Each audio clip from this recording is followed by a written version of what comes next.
Good morning student. कल हमने पढ़ा था प्राथमिक एक्टिविटी, फर्स्ट एक्टिविटी के अंदर क्या पढ़ा था? आखेट और दूसरा पशुपालन। ठीक है, अब इसमें तीसरा टॉपिक आता है एग्रीकल्चर। ठीक है, कृषि। तो कृषि किसे कहेंगे? मिट्टी को जोतना, उसके विभिन्न फसलों को उगाना व पशुपालन करने की कला और विज्ञान को कृषि कहते हैं। ठीक है, कृषि की मुख्य प्रणालियाँ निम्नलिखित हैं। ठीक है, एक होता है निर्वाह कृषि। इस कृषि में कृषि क्षेत्र में रहने वाले स्थानीय उत्पादों का संपूर्ण अथवा लगभग का उपयोग करते हैं। ठीक है, निर्वाह कृषि में संपूर्ण उपयोग व स्थानीय उत्पादों का उपयोग करते हैं। दो प्रकार की होती है, एक तो आदिकालीन निर्वाह कृषि, दूसरी गहन निर्वाह कृषि। आदिकालीन निर्वाह कृषि किसे कहती है? कृषि स्थान बदल बदल कर की जाती है, इसलिए इसे स्थानांतरित कृषि कहते हैं। क्योंकि यह कृषि एक स्थान को दूसरे स्थान पर बदल दिया जाता है। कि कैसे? क्योंकि उसकी उर्वरकता शक्ति खत्म हो जाती है, तो यह जंगलों को साफ करके वहाँ पर अलग अलग जगह पे की जाती है, क्योंकि उसकी भूमि की उर्वरकता शक्ति खत्म हो जाती है। ठीक है, इसको अलग अलग नाम से भी जाना जाता है, जैसे भारत में झूमिंग, श्रीलंका में लदांग, इसके अलग अलग नाम हैं, लेकिन वो तुम्हारे इसमें नहीं आएंगे। तो इसे स्थानांतरित कृषि करती है, जहाँ स्थान बदल के की जाती है। तो आदिकालीन निर्वाह कृषि हो गई वो। दूसरा गहन निर्वाह कृषि। यह कृषि एक स्थान पर की जाती है। ठीक है, जैसे हमारे यहाँ कैसे एक स्थान पर की जाती है। यह वनों को काट कर तथा जलाकर भूमि को साफ करके इस कृषि को किया जाता है। लेकिन जो गहन निर्वाह कृषि है दो प्रकार की होती है, एक तो चावल प्रधान कृषि और दूसरी चावल रहित कृषि। चावल प्रधान कृषि क्या होगी?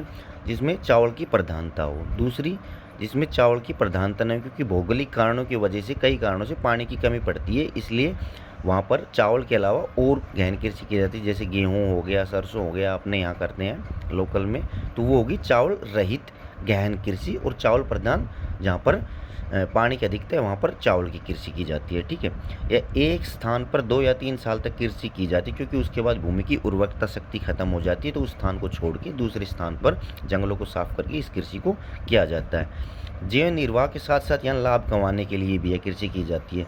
ठीक है, जो ये आदिकालीन निर्वाह कृषि थी, इसको सिर्फ जीवन निर्वाह या अपने पालन के लिए मनुष्य करता था, अपना पेट भरने के लिए। लेकिन जो गहन निर्वाह कृषि होती है, इसके अंदर कई बार बच जाती है, ज़्यादा हो जाती है, तो उससे लाभ भी कमा लेते हैं, क्योंकि हम बेच देते हैं। जैसे हमारे यहाँ कर बेचते हैं ना, गेहूँ की फसलें हैं, ज़्यादा हो गई तो हम मंडी वगैरह में बेच देते हैं, लेकिन इसको हम व्यापारिक नहीं कह सकते।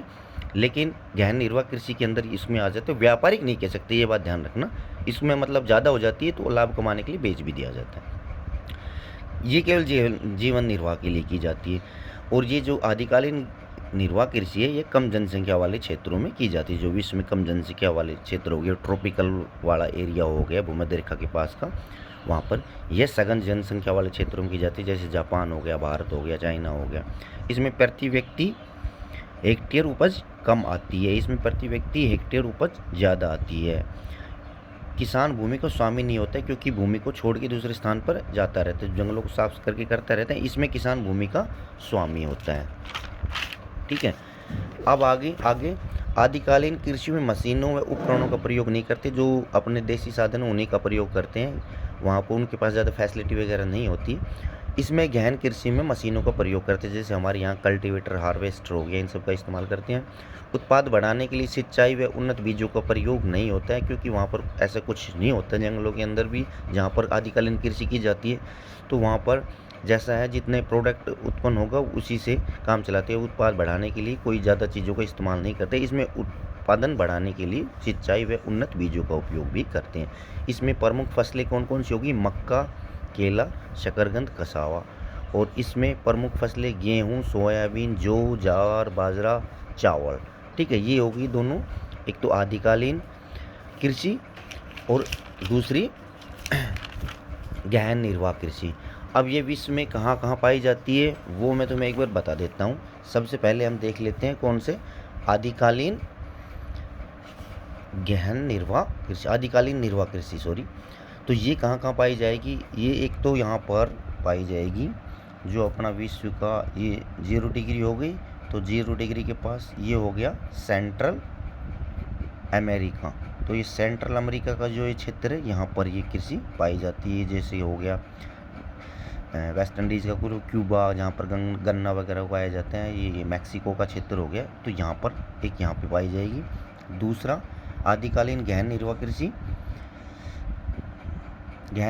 आदिकालीन निर्वाह कृषि, ये साउथ अमेरिका का ये जो पार्ट है यहाँ पर कुछ मात्रा में पाई जाएगी। और ये जो ट्रॉपिक ऑफ कैंसर है अपना अफ्रीका के अंदर उष्णकटिबंधीय क्षेत्र, यहाँ पर निर्वाह कृषि की जाएगी। और इसके बाद साउथ ईस्ट एशिया के अंदर यहाँ पे ये कृषि यहाँ पर की जाएगी। ये जो फिलीपीन द्वीप समूह है, इंडोनेशिया, यहाँ पे की जाएगी, ठीक है। और जो गहन निर्वाह कृषि है वो सघन जनसंख्या वाले क्षेत्रों में होती है, तो वो कहाँ पर पाई जाएगी? इंडिया के अंदर, यहाँ पे, ठीक है, साउथ ईस्ट एशिया यहाँ पे, और चाइना के अंदर, चाइना और Japan, south east Asia, China और इंडिया गहन निर्वाह कृषि। और यहाँ पर सेंट्रल अमेरिका,